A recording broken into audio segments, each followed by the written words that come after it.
Hey everyone, Aaron Stewart with Data Access Golf. Very excited about today's program. It was a discussion I was able to have with Fred Shoemaker yesterday morning. We'd finished up a coaching call, which was really great. He helped me kind of look at my daughter's swing. We talked about some of the things that I'm working on, which would probably not be very exciting to most golfers, but it's completely exciting for me. And it's completely exciting for Fred when we start talking about what we're experiencing and what we're learning. Fred has a unique and very in-depth understanding of how to play golf as efficiently and naturally as possible. And I don't know how else to put it. I have when I went to the school the first time, it was a unique experience for sure. And you'll hear in this that I was a little frustrated. But once I realized what Fred was able to do and what Fred was able to share, I glommed on, and I did. I hold on with all four hands now and listen to him. And I want to apologize up front because you'll hear that, especially at the start, I try to set things up. This is my first interview, and I always wanted it. And why it's my first interview is I always wanted the first interview on this podcast to be Fred Shoemaker. So I've been doing a lot of podcasts to try to get to a point where I felt like it was worthy of Fred's time, frankly. And having him as the 150th episode was important to me. It was cool. So I'm glad that it's worked out. Anyway, you'll hear me kind of try to set some things up to start. Just turn me off. I'm going to leave this pretty much uncut. I'm not going to use my dopey little introduction. This is too special for that. And I'm not going to use my dopey little closing either. This is too important for that. This is just going to be sort of unadulterated golf talk. And this is how we communicate. This is how we talk about golf. And you'll notice pretty quickly that there is a different way and a better way to get really good at golf very quickly. And it's not a bunch of formulas and techniques and drills. It's about figuring out who you are and getting out of your own way. And nobody talks about it better than Fred Shoemaker, and nobody shows you better than the Extraordinary Golf Schools. And I'm so glad that 12, 13 years ago, whatever it was, that good buddy of mine, Thane, introduced me to Fred. And it's been a really cool journey since. I've met some of my dearest friends through this program. And we've been in mastery together now for 10, 11, 12 years. And just super amazing experience on so many levels. And I'm so happy that I get to share that with those who are listening today and those who are listening in the future. Because this turned out to be really great. Once I learned to shut up, it got to be a really great time. I will apologize, too, for a lot of my through it as well. But I absolutely hang on every word, and I sat there listening and learning, and I don't know how many times I'll listen to this podcast because there's so much that Fred shares that there's probably a couple new books out of this thing because all the memories and all that, I had my experience on this side. And Fred was so generous and kind enough to share the reasoning and his experience on the other side of that experience and why it's done that way. And totally a glimpse into really anybody who wants to go in and work with Extraordinary Golf. It's a really cool macro view of how it goes along. And it was just really fun for me to walk down this path of memory lane, but also to have Fred's take on that walk.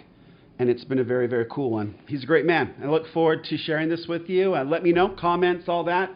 But without further ado, here is sort of the uncut conversation. We had some technology problems with the software we were going to use. It didn't really work out, and so we went to sort of a backup plan. So I'm on my cell phone, so I sound terrible. Fortunately, Fred sounds really good. And so you'll get everything that you need from this and more. It's far more than anything we could ever need. And I'm just so excited and honored and grateful that I have the chance to share it with you. So without further ado, let's go. Hello? Hello? Yeah, Aaron, it's Fred. Hi, Fred. Can you hear me? Yes, I can hear you just fine. Okay. Well, that was craziness. Oh, my. Oh, wow. All right. Is everything okay now? Yeah, no, it sounds great. So, yeah, this is great. So Terrific. I'm going to go position myself over near the window to make sure I have good reception but on my cell phone. But anyway. Okay, great. But nobody can see it when we do it. So anyhow, all right, you ready for this? I'll just do my little thingy thing, and then I'm going to do a very nice flowery intro before I do it. But I guess we'll just jump into it right now and just kind of see where it goes. So Absolutely. Thank you for doing this. Yeah. I'm totally pumped. This is way exciting for me. So, all right, here we go. I'm going to try to do my radio voice, and we'll cut it from here. So, Okay. all right. Everyone, I'd like to welcome to the program today, good friend, my mentor. I've been a disciple of Fred's for a long time, but Mr. Fred Shoemaker of Extraordinary Golf is joining us today. Hello, Fred. Hey, Aaron. Good morning. Good morning. Thanks for taking the time.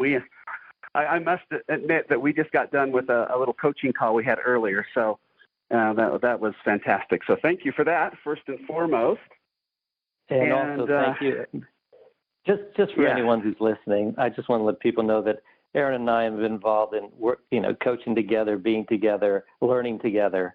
And Aaron, in my opinion, you evoke both the best qualities of a scientist, maybe at times a mad scientist, and someone who's devoted to self-awareness as one of the greatest forms of knowledge, and that's a rare combination. So it's always been a pleasure to be with you and learn together. Thank you very much. Yeah, I thank you, Fred. It's been an incredible journey, and I feel like I need to apologize for our first few times together. Must have been horrible on you because I wasn't quite but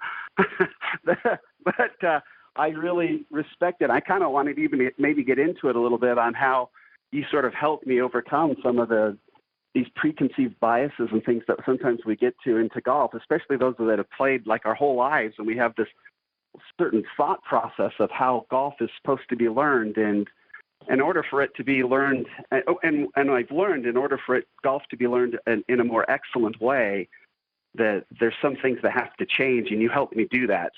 And I've been really grateful. I was looking through my email, and the first email that I received on the Mastery program was in 2007. Wow. How about that?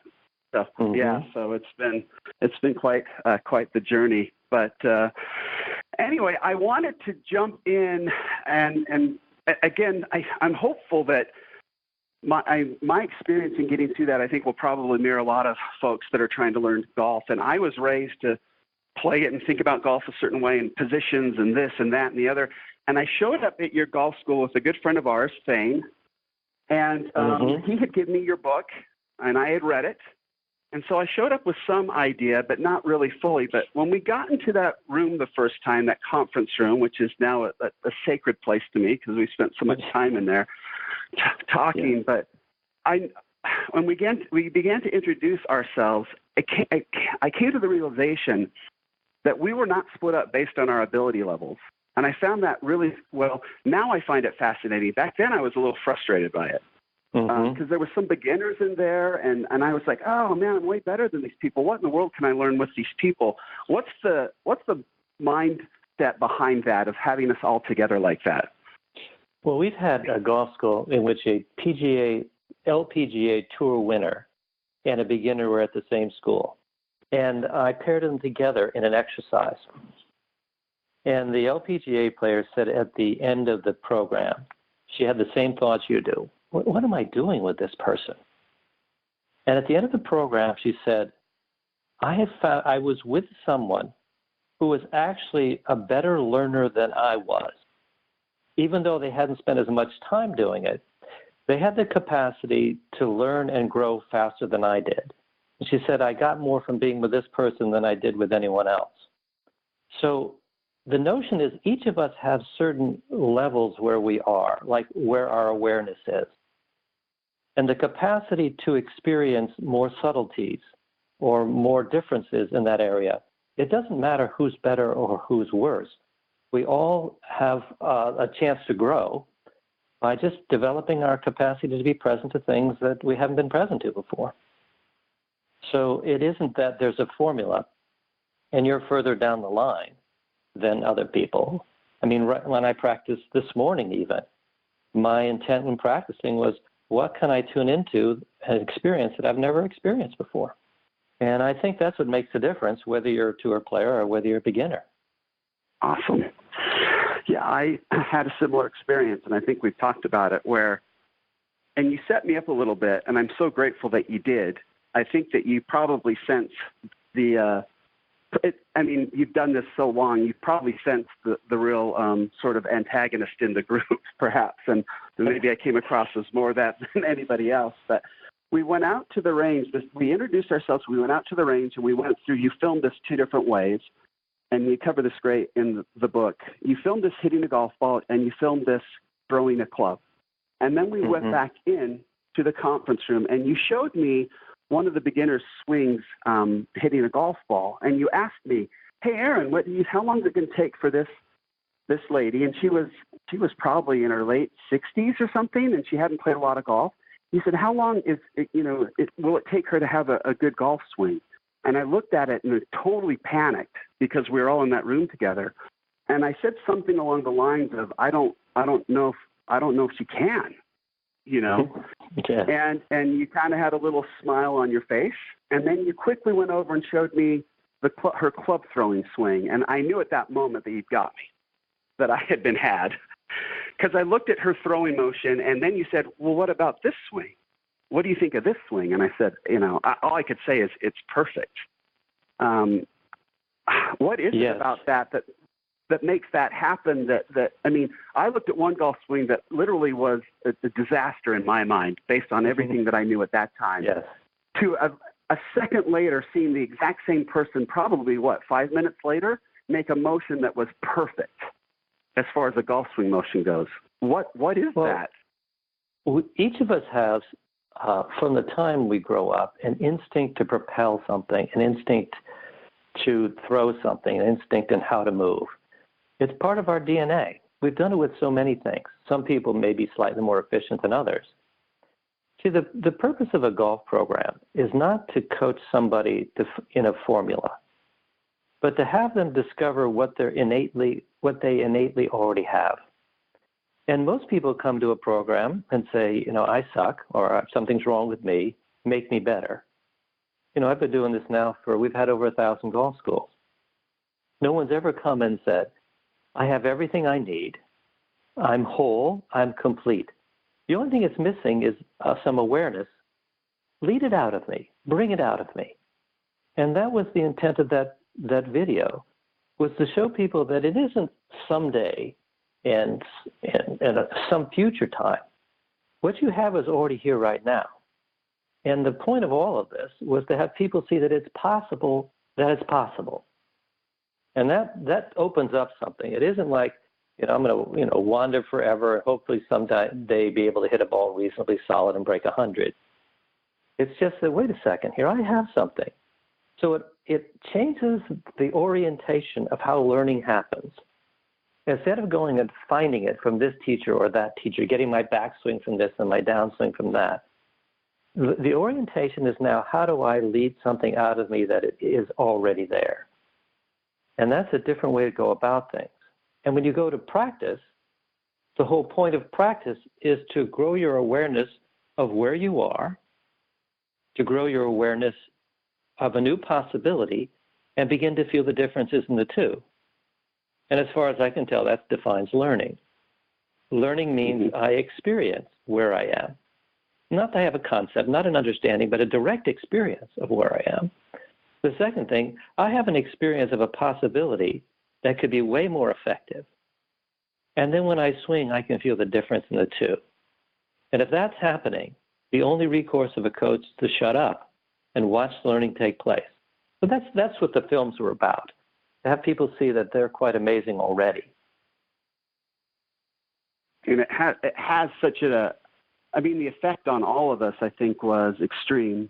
I mean, you fortunately put us together. I played with this lady, and I wish I could remember her name. I've totally forgotten her name. But we played that. We go out and play 9 holes together at the end of that school, and I got to play with her, and she played beautifully. And it was just such a joy to have spent those 3 days with her, watching her because she went back out to the range with such confidence that she already had what she needed. And then to watch her go out on the course and express herself, just be herself and play really beautiful. She hit some amazing shots, and we had such fun that that was an important 3 days in switching my whole paradigm as far as how golf can be learned. Well, in a the much great more thing effective about way. Yes, well, one of the things about you're a person who's open for a paradigm shift. Many people aren't. A lot of people live in the same values and beliefs that they leave high school with. And then some people say, wait a second. When I see something that shows me there's something actually, let's say, better for me, I can switch. I can change. And that's an amazing thing. I mean, always when I want to take a lesson from anyone in anything, I look for the person who's the best student. Best students always make the best coaches and teachers and mentors and the whole thing like that. And when that lady went out on the golf course, there was probably a lot less in her head than there are in most players. See, if you go on a golf course trying to remember a method to do, you're standing over a shot trying to remember what you did on a range, or what worked, or what the teacher said. That's one way to play. Another way is to go out on a golf course and see if I can just express what I naturally have. So golf becomes a form of self-expression and maybe possible freedom, rather than being in your head and trying to think out each move. And it makes a difference. And even Rory McIlroy, we just finished the British Open. When he won the Canadian Open, he said, I so loved the fact that I could play with freedom coming down the last 9 holes of a tournament. He said, for me, that was an amazing, validating experience. And as you know, the capacity to have that kind of freedom is less than sometimes, more than sometimes. And it's a real challenge to keep that up. And a lot of what we saw, we did just finish up with the British Open. A lot of what we saw with Rory, I was heartsick for him because he had played so free and so wonderfully at the Canadian Open, but there was so much more there was so much that he had to overcome to stay out of his head. It seemed like with the British Open that's where the struggle seemed to come from. There's no arguing the talent and who Rory is, and that he knew the golf course. All of that was in place. Everything pointed to Rory doing very, very well, but yes, something got in the way. Something interfered. We have human beings generally walk around in life in the middle of something, usually in the middle of some story, and it can get in the way of our performance. I mean, we're the only species on Earth that we know that can interfere with our performance. We can do things less than we're capable of doing. We can also build incredible buildings and do amazing things, but we interfere. And the interference has a lot to do with the mind going into the past and into the future, into a story. What would happen if, or what did I do then? So there is, you could say, an addiction to the story that we have. Mm-hmm. And sometimes people rise above that, and their intention becomes stronger than their addiction. Than our addiction, let's put it that way. I was told a story about a guy who made the winning putt in the Ryder Cup. And he said, I'm going to tell you because I think it's useful to your coaching. He said, I made the winning putt in the Ryder Cup. And I said, no, I saw it on TV. And he said, let me tell you what happened. I'm coming down the 18th at the Belfry. And the story about what it means, he's European, what it means for my country, what it means for my continent was so big, I could not entertain it for fear that I couldn't function at all. It's like when a person sees a car accident, they jump out and help. If you really think about what's going on, you might stop yourself, but you can't go to the story. You have to go to what's right there. So he said, I couldn't go to the story. He misses the green 18, chips it up to 12 feet, and he has a 12-footer to win the Ryder Cup. And he gets over the putt, and he said, once again, I couldn't go to what it means. I just had to be putting. He said, I saw my ball, I saw the mark, I saw the hole. He said, the putter seemed to take itself back. I felt it hit solidly. He says, I noticed that it hit my mark 3 feet from the hole. Now imagine how present you have to be to notice that at that time. And the ball went in, and he doesn't remember anything after that. He says, the reason I'm telling you the story is that for the first time in my life, I felt freedom. I didn't understand what he meant. He said that, but he said, when you're really committed to something, it's the only time you're free. And he said, for the first time in my life, the story got so big, even I couldn't go there at all. He said, I was just committed to this putt, and that was it. So we don't hear it very often, that commitment is freedom. We usually hear it as a burden or an onus. But he saw it in a different light. And there's something probably, I have no idea what Rory McIlroy's experience is. I would love to know. But there's something, sometimes the story is bigger than we are, and sometimes we're bigger than the story. And this fellow became who made the winning putt in the Ryder Cup, became the Ryder Cup captain. And he told them that story on the night before they were about to play. And the European team won that Ryder Cup that he was the captain of. My sense is it probably had something to do with it. You know, each action that we take tells what we're committed to. And rarely do we notice. I mean, if I get to the first tee and say, you know, my back is stiff, I haven't played in 2 weeks, you know, my dog kept me up all night or something. What I'm really saying, what I'm really saying is that I am committed to looking good to you because I'm trying to lower your expectations, because if I miss hit, I feel you won't think I'm good enough and I'll feel badly. So my whole conversation is about that. I mean, no one comes to the first tee, or rarely does someone come to the first tee and say, you know what, I'm really a nice player. Just stand back there and watch me rip this thing. The smoke will probably come curling off the ball, and you get to see a jet stream or something. I mean, almost no one raises expectations. Almost everyone's trying to lower them. I mean, if it was just a game and it didn't mean anything, I mean, inherently it really doesn't, why wouldn't we just play that fun game? Watch this, man, like we did when we were kids. Watch this shot. Watch me do this. But we always have that story in mind rather than what we say we're committed to. And that form of intention or commitment is something to be practiced all the time. It's practiced part of every day. I mean, when I go into a golf lesson, you know, my predilection, like most all of us, is to want to look good, want to have something smart to say, and want them to appreciate what I'm doing. But that's not my commitment. My commitment is to empower people.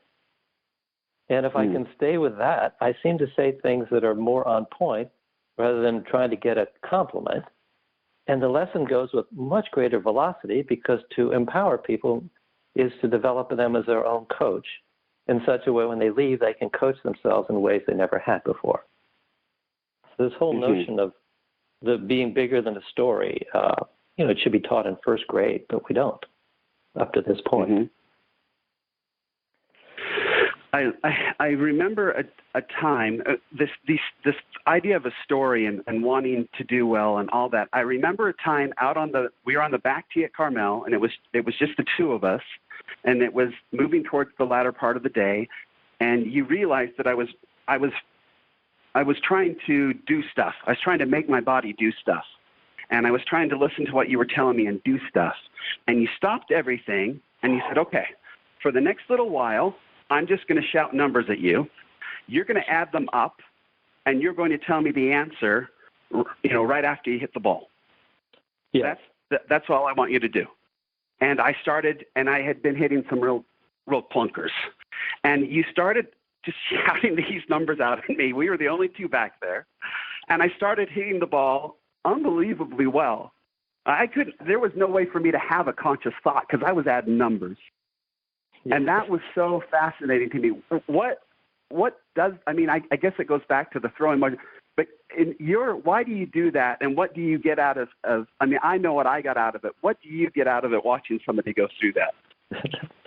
Well, it was 40 years ago when someone says to me, Fred, you could forget everything you know about golf and still play golf. And I didn't quite understand it because, you see, I can forget everything I know about walking and still walk, and eating and still eat. I can forget everything I know about driving a car, and somehow my body would still drive the car. So we have a mind that we talked about that can get in the way. So I know that numbers are very arresting. They grab the mind. So you would start your swing. You would say go, and you would start. And I'd go 4, 3, 4.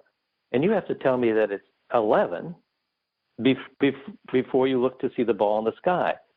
So I know that at no point could you remember any formulas of how to swing. But it was a way of showing you that, you can play golf, man. You can play without trying to remember that formula. See, formulas are they're like a net underneath the trapeze. We want them for safety.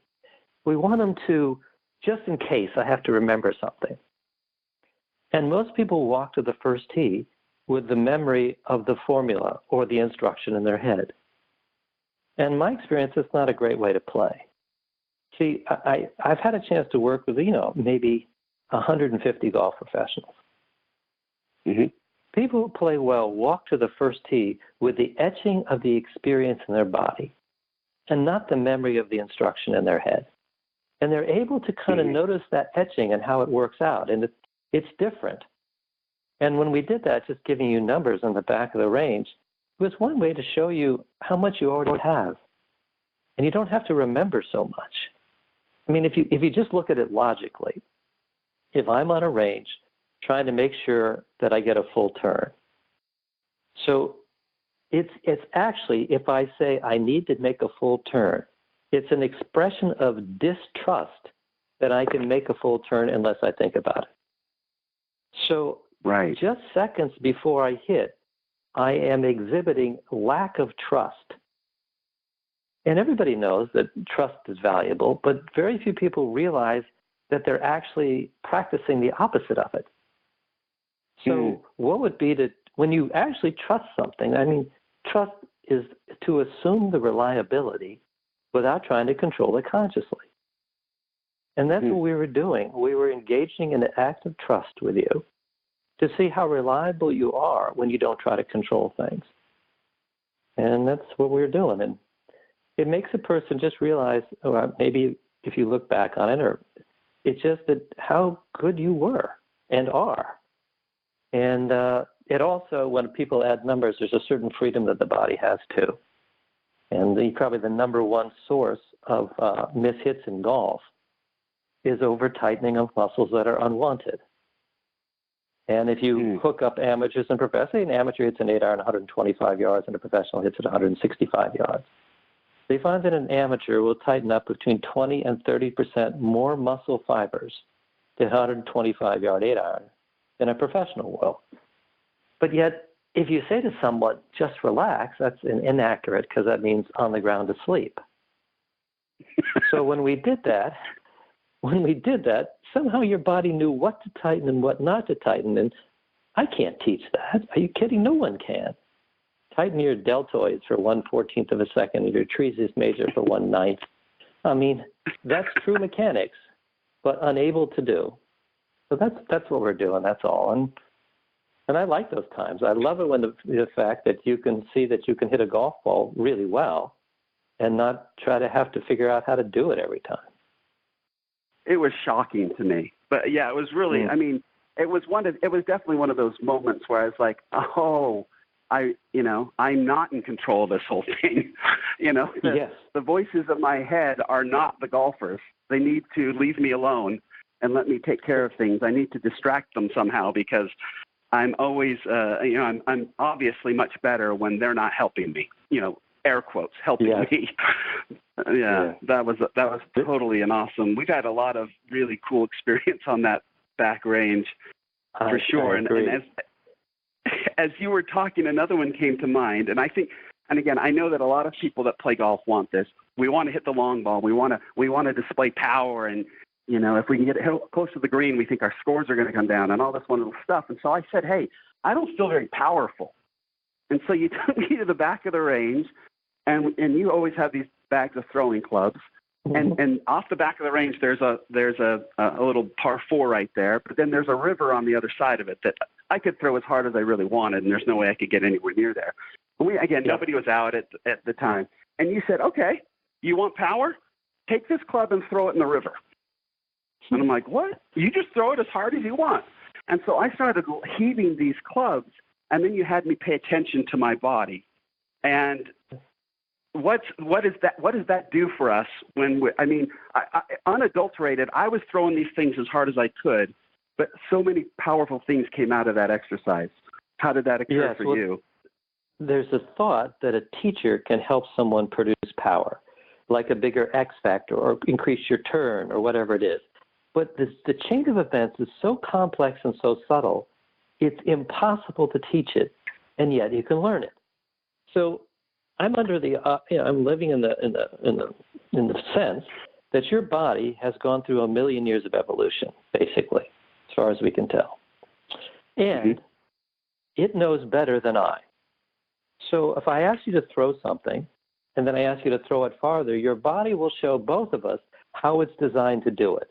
How you load the ground, how you load your legs, when and how your hips move, how you pressurize the ground through, how far you turn back, the whole timing of the ball. It's an amazingly intricate and beautiful sequence that can only be learned. So that exercise taught both you and me how to do it. And if we could both pay attention to you were having the experience of power. Now my job was to say, Aaron, pay attention. Sense what you're doing here. And when you go over and hit a golf ball, notice if it's different. Remember, juxtaposition or the experience of differences is what learning is. And when you went over to hit a golf ball, you could begin to sense, hey, this isn't as much as that, or this is more than that, or the timing is different, or I'd use the ground differently. And now we're off and running. That's what's needed. See, you can only get the power that you have. In my experience, is anybody who can get everything out of their body that they have is satisfied. And I'm never going to hit the ball as far as Rory McIlroy. But I can hit it as far as I can hit it. And that experience of getting everything out, it isn't force. Force it usually happens with people who are trying to get power. They over-tighten way too much. But if suppose I'm a center fielder, and the ball comes out to me, and the guy's running to second base. So I'm going to throw it to the second baseman covering the bag. But then he rounds second base, and he's going to third. All of a sudden, for some beautiful reason, I take a bigger step. I turn more. Everything changes, and I throw to third. Now, did someone have to teach me that? Or does my body respond to that? So I basically said to you, throw further. Big instruction, right? Throw further. It sounded creepy almost. Your body did. Yeah. That was the amazing thing. And I think the big thing that we discussed right after was I couldn't believe how much tension had to come. I had to have less tension to throw it further. And way to go. And that was the big takeaway is I can't, my normal golf swing, I can't throw, but in order for me to really let it go, I've got to loosen up some things and try not to, and just let it go. And that was the big thing right there. We started hitting balls and then throwing and then hitting balls. It's I'm tightening some stuff up that I had no idea I was tightening up. And that's taken away from my power. Yes. One of our coaches, Evan Schiller, said, he said, I think people, before they even swing, have ruined their swing. Just the setup alone tightens things that it makes it unable to have both the path work and the complete use of their body. And the more I get into this, the more I see Evan's really accurate. He had a sense of how things, before they start, you've seen swimmers do their kind of shake down their body before they swim. Everybody has something that gets them in the mode to hit. Golfers usually stand over it and then think about what to do next. And the very times just having thoughts tighten the body. I mean, when I first got into golf in terms of teaching and coaching, I thought I knew a lot of stuff to do. And the more I'm into it, the more I realize one of my jobs is to have a person, my only job is to have a person be present to their experience. They don't learn from me, they learn from their experience. I mean, the same way you learn how to walk when you're a child and balance on a bicycle and 1,000 other things. And the state of mind of the performer has a lot to do with the performance. And if you're in your head with worry, doubt, anxiety, fear, hope, all the range of things, you can only not feel, it's very difficult to perform. So that throwing motion is just a motion that, as I said earlier, it's basically you've done since you're a child. And to be able to rekindle that and then watch how it works is a fun thing. I love being around that when people discover really how great they are already. Already, yeah. I love that. I love that. Okay. Everything just keeps popping into my head. But this goes back to the first school we had together. Okay. The first school we were there, and we had moved on now to putting, and you were walking around talking to everybody about their putting. But you came up to me, and I was making a putt. And I've shared this story before with the listeners, but I can't wait to hear your side of this. So I was putting, and you came up to me, and you said, hey, what's your target? And I was probably at like a 10-footer. And I said, I was like kind of incredulous, like, what do you mean what's my target? I'm lined up, I'm pointed. It's that hole right there. And you said, no, it's not. If that was your target, you would have made one by now. I missed like 15 in a row, 10-footers. And some of them weren't sniffing the hole. And then you told me, hey, I just want you to look at that ball out there. And there was a ball that I putted that was past the hole, and there was a little Nike swoosh on it. I want you to hit that Nike swoosh with this putt, but I want you to keep your eyes out there and focus on that Nike swoosh. And I hit it, and there was a little, it was on that corner of the that top corner where there's a little slope. So it was a right to lefter, and I still hit it dead on right in the swoosh. And then you said that one over there, and I hit it again and again, and I was blown away by what had just happened. I went from missing the hole on a 10-footer to hitting 12, 13-footers dead on this little Nike swoosh. What happened there? What made me a great putter all of a sudden? The whole notion of what's the target seems ridiculous to people. Everybody knows what the target is. If you ask a person you're 100 yards away from the hole, what's your target? Everyone will say the hole, the green, or the area around the hole. But if you take a person up to the top of the swing, and you say, what's the truth about what's your target? Very few people say the hole. They say the ball. I mean, it's like being in a business where people say, my target is the mission of the company. And then they get in a room with the people, and it comes about, they change targets. It's about being right, dominating, all the things that people do when they are unconscious. So this notion that the target leads out people's actions. Whatever your target is how you will act. So when you get to the first tee, like I talked earlier, a lot of people's target is not wanting to be embarrassed, and that usually causes tightening. But all we did with you is get in touch with the thing that you set as a target. It's over there. So it got you out of your head momentarily of how to stroke, or you're making sure you roll the ball well, or rock your triangle, or 100 other things that people will look at. And it got you to look over there and hit that. Your body has an amazing way of being able to react to targets. And it'll teach you more when you're reacting to a target like that what your true putting stroke is. For the first 50 years of American golf, it was kind of, it was a wristy stroke, Bobby Locke, Bobby Jones. And then it became little wristy, and now it's, basically, keep the thing like a triangle. And then now people are letting the putter head go more. There's all sorts of things. But what's going to be true for you, 10 years from now and 20 years from now?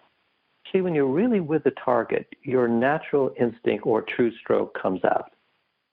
And I wanted you to see not only that how accurate it can be, but you could also start to feel what your body does when it does that. So there's no such thing as one stroke for everybody. I mean, I was always amazed that people have methods, because how could one method possibly fit bodies since no two are ever alike?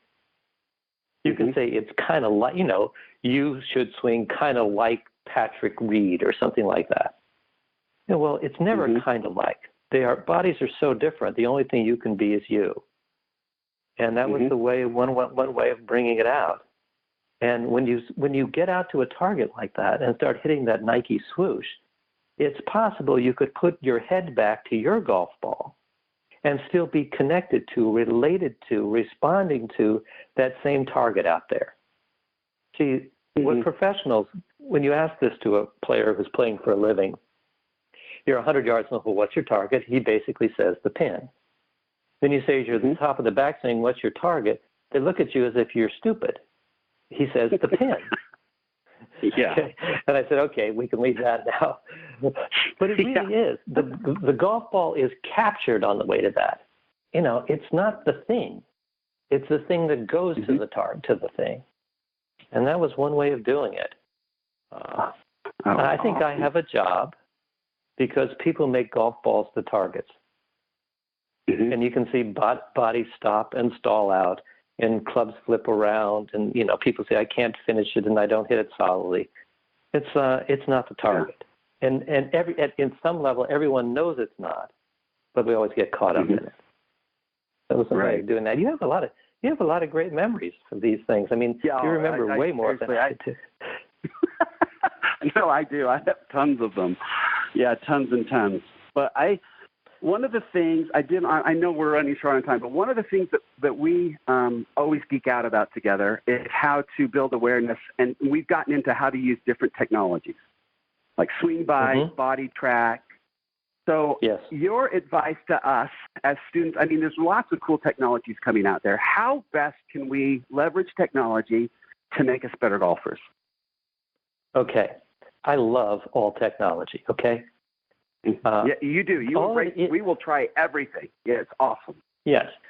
But if you realize the point of all technology is to make it obsolete over time.